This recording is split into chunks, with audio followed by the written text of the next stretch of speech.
గణనాన్త్వా గణపతిగుం హవామహే కవిం కవీనాముపమశ్రవస్తమం జ్యేష్ఠరాజం బ్రహ్మణస్పద ఆన శృణ్వన్నోతిభిः सीदसादनं श्रीमहागणाधिपतये नमो नमः। प्रणो देवी सरस्वती वाजेभिर्वाजनीवती धीनामभित्र्यवतु श्रीमहासरस्वत्यै नमो नमः। आदित्याय च सोमाय मंगलाय बुधाय च गुरुशुक्रशनिभ्यश्च राहवे केतवे नमः। ప్రేక్షకులకు శుభోదయం। ఈరోజు ఆగస్టు 22 గురువారం। ఈనాటి పంచాంగ వివరాలు చూద్దాం। స్వస్తి శ్రీ చాంద్రమాన శ్రీ క్రోధినామ సంవత్సరం దక్షిణాయనం వర్ష ఋతువు శ్రావణ మాసం కృష్ణపక్ష తదియ సాయంత్రం 5:53 వరకు ఉంది। ఉత్తరాభద్ర నక్షత్రం తెల్లవారితే శుక్రవారం అనగా 3:12 వరకు ఉంది। వర్జం పగలు 2:05 నుంచి 3:37 వరకు ఉంది। అమృత ఘడియలు రాత్రి 11:17 నుంచి 12:49 వరకు ఉంది। ఉదయం దుర్ముహూర్తం 9:57 నుంచి 10:47 వరకు ఉంది।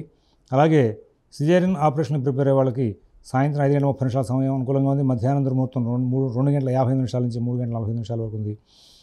రేపటి రోజున సిజేరియన్ ఆపరేషన్ ప్రిపేర్ అయ్యే వాళ్ళకి సాయంత్రం 5:30 సమయం అనుకూలంగా ఉంది। విజయవాడకు సూర్యోదయం 5:47 సూర్యాస్తమయం 6:18 ఇవాళ సంకటహర చతుర్థి। గణపతికి ప్రతి కృష్ణపక్షంలోనూ ప్రదోషకాలను సూర్యాస్తమయం దగ్గర నుంచి ప్రదోష వ్యాప్తిగా ఉన్నటువంటి చవితి రోజున సంకటహర చతుర్థి చేసే అలవాటు మన సాంప్రదాయాల్లో ఎక్కువగా ఉంది। ఉదయం నుంచి సాయంత్రం దాకా ఉపవాసం ఉండి సాయంత్రం సూర్యాస్తమ సమయంలో గణపతిని అర్చించి దాని సంబంధంగా బ్రాహ్మణుడికి భోజనం పెట్టడం, వస్త్రం దానం ఇవ్వడం ఇవన్నీ కూడా ఉన్నాయి। సరే, ఈ నేపథ్యంలో వృద్ధులు, అనారోగ్యవంతులు వీళ్ళందరూ కూడా సాయంత్రం దాకా ఉపవాసం ఉండే అవకాశం లేదు। ఎలాగయ్యా అంటే వైదికంగా ఉన్నటువంటి వాళ్ళు ఒక సాంప్రదాయాన్ని ఏర్పాటు చెప్పారు। ఏంటంటే పొద్దున పూట అర్చనా క్రమంతో పూర్తి చేసేసి ఏదైనా పళ్ళు పాలు తిని ఉండగలిగితే ఉండడం, అది కూడా ఉండలేకపోతే పలహారం చేసి ఉండడం, మళ్ళీ సూర్యాస్తమైన తర్వాత శరీరం ఆహారం తీసుకోవడం వల్ల ఉపహారం మూలంగా ఫలహారం కానీ ఉపహారం కానీ ఆ తర్వాత మళ్ళీ సూర్యాస్తమానికి అర్చన చేసుకుని మరి ఉపవాసమే ఉండి చేయాలి, ఏమి తినకుండా ఉండకూడదు అంటే ఉండలేకపోతున్నారు। మరి అర్చన చేసుకోవాలని కోరుకుంది, బలంగా ఉంది। నిజంగా గణపతిని కనుక ఇట్లా సంకటహర చతుర్థికి ప్రతి సంకటహర చతుర్థికి కనుక అర్చన చేస్తూ ఉంటే చాలా విశేషమైనటువంటి స్థాయి లభిస్తుంది, ఇది ఖచ్చితం। ఇక రెండో విషయం ఏంటంటే ఈ గణపతి అర్చనల్లో నిత్యం కూడా గరిక, తలజిల్లేడు, మారేడు వీటిని ఉపయోగించి గణపతిని అర్చిస్తే కార్యసిద్ధి, ఆకర్షణ, సంఘంలో గౌరవ మర్యాదలు పెరగడం, చాలా విశేషమైన ఫలితాలు ఉంటాయి। ఈ నేపథ్యంలో మరి అందరూ కూడా ఈ సంకటహర చతుర్థిని చక్కగా అనుష్ఠించండి। ఉండగలిగితే సాయంత్రం వరకు ఉపవాసం ఉండి సాయంత్రమే చక్కగా గణపతికి అర్చన చేసుకుని కుటుంబం అందరూ కలిసి చక్కగా అర్చన చేసుకుని మరి ఆయనకి కావాల్సినటువంటి సపర్యలను చేయండి। అలా సాయంత్రం దాకా ఉండలేని వాళ్ళు పూర్తిగా పొద్దునపూట విశేషంగా అర్చన చేయండి, ఫలహారం చేయండి। ఫలహారం చేస్తే ఆహారం సరిపోవడం అనుకుంటే ఉపహారం చేయండి, మళ్ళీ సాయంత్రం స్నానం చేసి యథావిధిగా గణపతికి సంకష్టహర చతుర్థి వ్రతం చేసుకోండి। బాల, వృద్ధ, అనారోగ్యవంతుల విషయంలో ధర్మశాస్త్రంలో కొంచెం మార్పులు ఉంటాయి, వీటన్నింటినీ కూడా అందరూ కూడా గ్రహించవచ్చు। అసలు చేయడం మానేయడం కంటే కూడా ఇలాంటి మార్పులతో అయినా సరే చేయడం మంచిదని చెప్పేసి మన వాళ్ళని విశేషమైన న్యాయాలు ఏర్పడుచుకుని వచ్చారు। ఇక ఈనాటి గ్రహచారాన్ని చూస్తే 22వ తేదీ నాడు మనకి కుజగురులు ఇద్దరు కూడా వృషభంలో, రవి బుధ శుక్రులు సింహంలో, కేతువు కన్యలో, శని కుంభంలో, చంద్రరాహులు ఇద్దరు కూడా మీనంలో ఉన్నారు। అందరూ కూడా ఒకసారి భగవన్నామం చేయండి। ఓం శివరామ గోవింద నారాయణ మహాదేవ, ఓం శివరామ గోవింద నారాయణ మహాదేవ, ఓం శివరామ గోవింద నారాయణ మహాదేవ। మేషరాశి।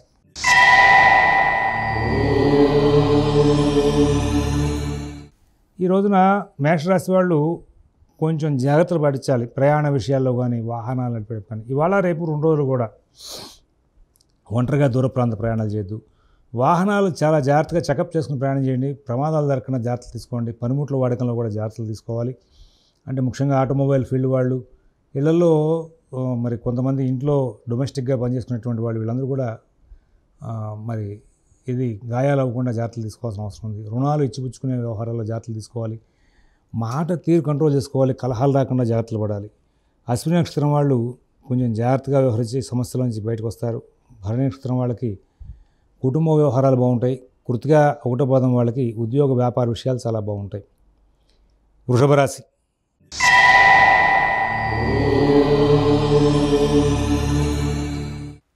ప్రతి పని కూడా ఖచ్చితంగా ఆలోచించి ఏ పని చేయవచ్చు, ఏ పని చేయకూడదు అనే విషయంలో ఒక చక్కనైనటువంటి జాగ్రత్తతో ముందుకు వెళ్తారు.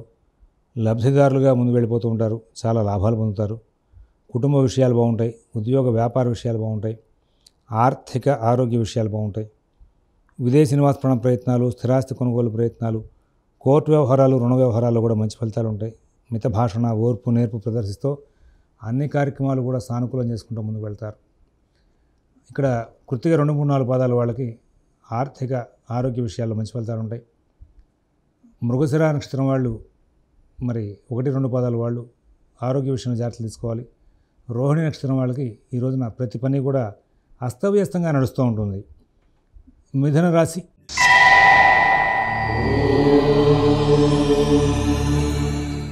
ప్రతి పని కూడా చాలా తేలిగ్గా పూర్తి చేసుకున్న ముందుకు వెళ్తారు.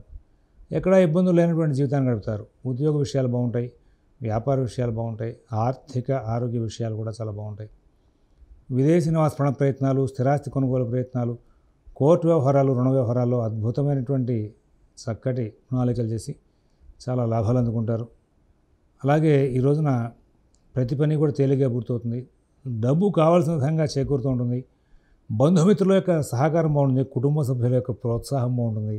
ఉద్యోగ వ్యాపారాల్లో తోటివారి సహాయ సహకారాలు చాలా బాగుంటాయి. మృగశిర 3, 4 పాదాల వాళ్ళకి కుటుంబంలో పాత సమస్యలు తీరిపోయే అవకాశం ఉంటుంది. ఆరుద్ర నక్షత్రం వాళ్ళు ప్రతి పనిని కూడా సానుకూలం చేసుకోవడంలో సక్సెస్ అవుతారు. అలాగే పునరుసు 1, 2, 3 పాదాల వాళ్ళకి ఎటువంటి ఇబ్బందులు లేకుండా కాలక్షేపం జరిగే అవకాశం ఉంది. కర్కాటక రాశి.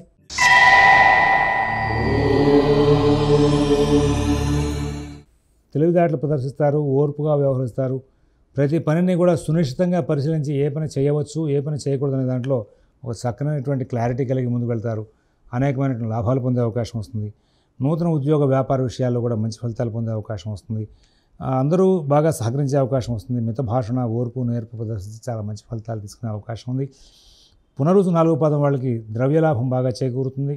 రుణ సంబంధమైన సమస్యలు లేకుండా కాలక్షేపం జరుగుతుంది. పుష్యమి నక్షత్రం వాళ్ళకి చిన్న చిన్న అవాంతరాలు ఉంటాయి. అన్నింటినీ సరి చేసుకుంటారు. ఆశ్లేష నక్షత్రం వాళ్ళకి ఎటువంటి ఇబ్బందులు లేకుండా సుఖమయ జీవితాన్ని గడిపే అవకాశం ఉంది. సింహరాశి.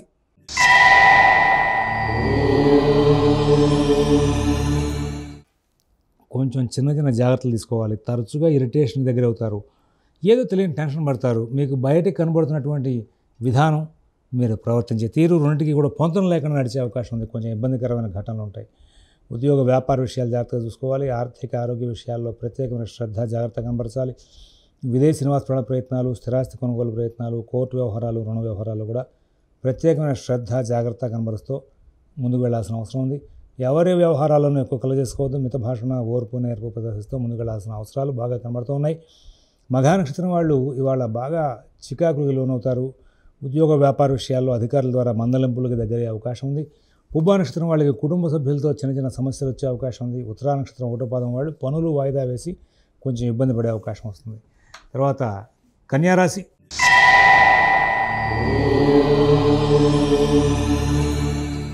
ఈరోజున అన్ని పనులు కూడా బాగా వేగంగా నడుస్తాయి. ప్రతి విషయాన్ని కూలంకషంగా పరిశీలిస్తారు. చాలా జాగ్రత్తలు తీసుకుంటారు. నూతన ఉద్యోగ వ్యాపార విషయాల్లో కూడా కొంచెం ప్రత్యేకమైన శ్రద్ధ, జాగ్రత్త కనబరుస్తూ ముందుకు వెళ్ళే అవకాశాలు వస్తూ ఉంటాయి. కానీ వాటన్నిటిని కూడా కొంచెం ప్రత్యేకమైన శ్రద్ధతో, జాగ్రత్తతో పరిశీలన చేసినప్పటికీ కూడా కొన్ని చోట్ల పొరపాట్లు కూడా పెరిగే అవకాశం వస్తుంది. ఆర్థిక లావాదేవీలు సరిగా నడవని చెప్పాలి. మానసిక వ్యవస్థ కూడా కొంచెం ఇబ్బందికరంగానే గోచరిస్తూ ఉంటుంది. అందరితోనూ కూడా మీరు స్నేహపూర్వకంగా ఉండడానికి వీళ్ళే గట్టి ప్రయత్నం చేసుకోవాలి. మిత భాషణతో ముందుకు వెళ్ళాలి. అన్ని వ్యవహారాలు కూడా చాలా జాగ్రత్తగా చూసుకుంటూ ముందుకు వెళ్ళాలి. ఇక్కడ ఉత్తర 2, 3, 4 పాదాల వాళ్ళకి ఉద్యోగ వ్యాపార విషయాల్లో ఇబ్బందికరమైన ఘటనలు ఎదురవుతాయి. హస్త నక్షత్రం వాళ్ళకి ఆర్థిక లావాదేవీలు, మానసిక వ్యవస్థ ఇబ్బందికరంగా ఉంటాయి. చిత్త 1, 2 పాదాల వాళ్ళు మాత్రం ప్రతి సమస్యని పరిష్కరించుకుంటూ ముందుకు వెళ్ళడంలో సక్సెస్ అయ్యే అవకాశం వస్తుంది. తులారాశి.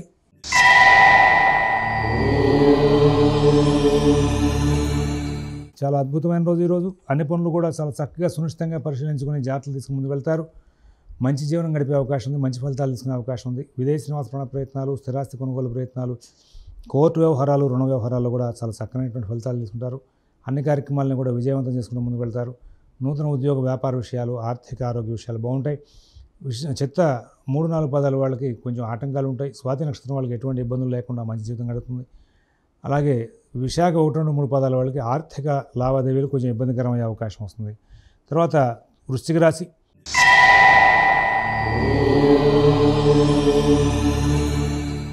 ప్రతి అంశాన్ని కూడా చాలా చక్కగా పరిశీలించి విజయాలు సాధించుకుంటూ ముందుకు వెళ్ళే అవకాశం ఉంది.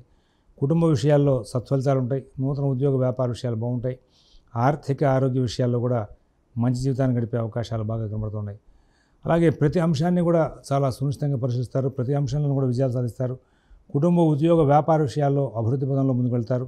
ఎవరి వ్యవహారాలను కలగజేసుకోకుండా మీ పనులు మాత్రం మీరు చేసుకుంటూ చాలా చక్కనైనటువంటి ఫలితాలు తీసుకుంటూ చాలా లాభదాయకమైన జీవితాన్ని గడుపుతూ ముందుకు వెళ్ళే అవకాశం వస్తుంది. విశాఖ 4వ పాదం వాళ్ళకి ముందు కుటుంబ ఆర్థిక వ్యవహారాలు చాలా బాగుంటాయి. తర్వాత అనురాధ నక్షత్రం వాళ్ళకి ఉద్యోగ వ్యాపార విషయాల్లో చిన్న ఒత్తిడితో కూడుకున్న పనులు జరిగే అవకాశం ఉంది. ఆగ్రహావేశాలతో కొన్ని సమస్యలు కూడా కొని తెచ్చుకునే అవకాశం ఉంది. జ్యేష్ఠ నక్షత్రం వాళ్ళు ఎక్కడ ఇబ్బందులు లేకుండా సుఖంగా కాలక్షేపం చేస్తూ లాభాలు అందుకుంటూ ముందుకు వెళ్ళే అవకాశం వస్తుంది.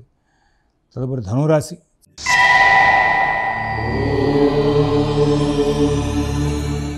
చాలా చక్కటి కాలం నడుస్తుంది ధనురాశి వాళ్ళకి.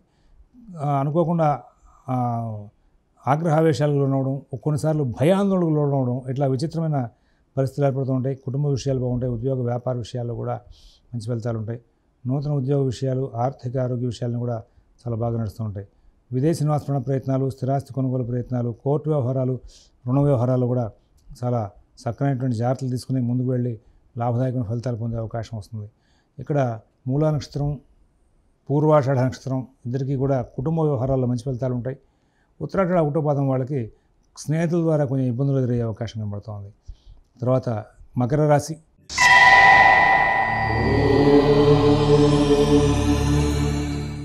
ఆటంకాలు చాలా ఉంటాయి. ప్రతి పనులను కూడా చికాకులు ఉంటాయి. ప్రతి వ్యవహారంలో కూడా విజయాలు సాధించడానికి ఎక్కువ కృషి చేస్తారు, కానీ పనులన్నీ కూడా వాయిదా పడుతూ ఉంటాయి. ఆశించిన ఫలితాలు సరిగా అందే అవకాశం ఉంది. కుటుంబ ఉద్యోగ వ్యాపార విషయాల్లో ప్రోత్సాహకరమైన ఘటనలు చాలా తక్కువగా ఉండే అవకాశం ఉంది. ఇక్కడ ఉత్తరాషాఢ 2-3-4 పాదాల వాళ్ళు ప్రతి విషయంలో కూడా అధైర్యానికి లోనవుతారు. శ్రవణ నక్షత్రం వాళ్ళకి ఆటంకాలు బాగా ఉంటాయి, కానీ తెలివిగా సరి చేసుకుంటూ ముందుకు వెళ్ళేటువంటి అవకాశాలు కూడా వస్తూ ఉంటాయి. ధనిష్ట 1-2 పాదాల వాళ్ళకి సాధారణ స్థాయి జీవితం నడిచే అవకాశం ఉంది. కుంభరాశి.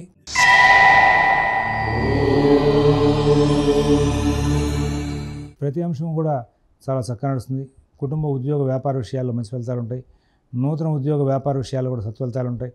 విదేశీ నివాస ప్రయత్నాలు, స్థిరాస్తి కొనుగోలు ప్రయత్నాలు, కోర్టు వ్యవహారాలు, రుణ వ్యవహారాలు చాలా చక్కనైనటువంటి ఫలితాలు తీసుకుంటూ ముందుకు వెళ్ళే అవకాశం ఉంది. ధనిష్ట 3-4 పాదాల వాళ్ళకి ఉద్యోగ వ్యాపార విషయాలు ఆటంకాలు ఉంటాయి. శతభిష నక్షత్రం వాళ్ళ ప్రతి పనిని కూడా కూలంకషంగా పరిశీలించి నిర్ణయాలు తీసుకుని లాభదాయకమైన ఫలితాలు పొందుతారు. పూర్వభాద్ర 1-2-3 పాదాల వాళ్ళకి ఈరోజంతా కూడా సాధారణ స్థాయి ఫలితాలతో కాలక్షేపం జరుగుతుంది. మీనరాశి.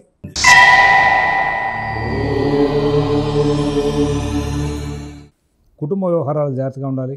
చాలా విషయాల్లో మీరు అధైర్యానికి లోనవుతూ ఉంటారు.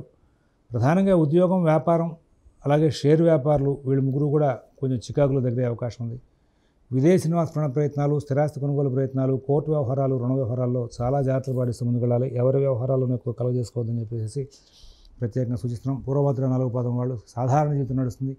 ఉత్తరాభద్ర నక్షత్రం వాళ్ళకి కుటుంబ విషయాల్లో, ఉద్యోగ విషయాల్లో కూడా జాగ్రత్తలు పాటించాలి. రేవతి నక్షత్రం వాళ్ళకి ఏ పనులను కూడా మీరు తొందరపాటు నిర్ణయాలు తీసుకోవద్దని చెప్పేసి ప్రత్యేకంగా సూచిస్తున్నాం. స్వస్తి ప్రజాభ్యః పరిపాలయంతాం న్యాయేన మార్గేణ మహీన్మహీషాః గోబ్రాహ్మణేభ్యః శుభమస్తు నిత్యం. లోకాః సమస్తాః సుఖినో భవంతు. ఓం దత్సతు.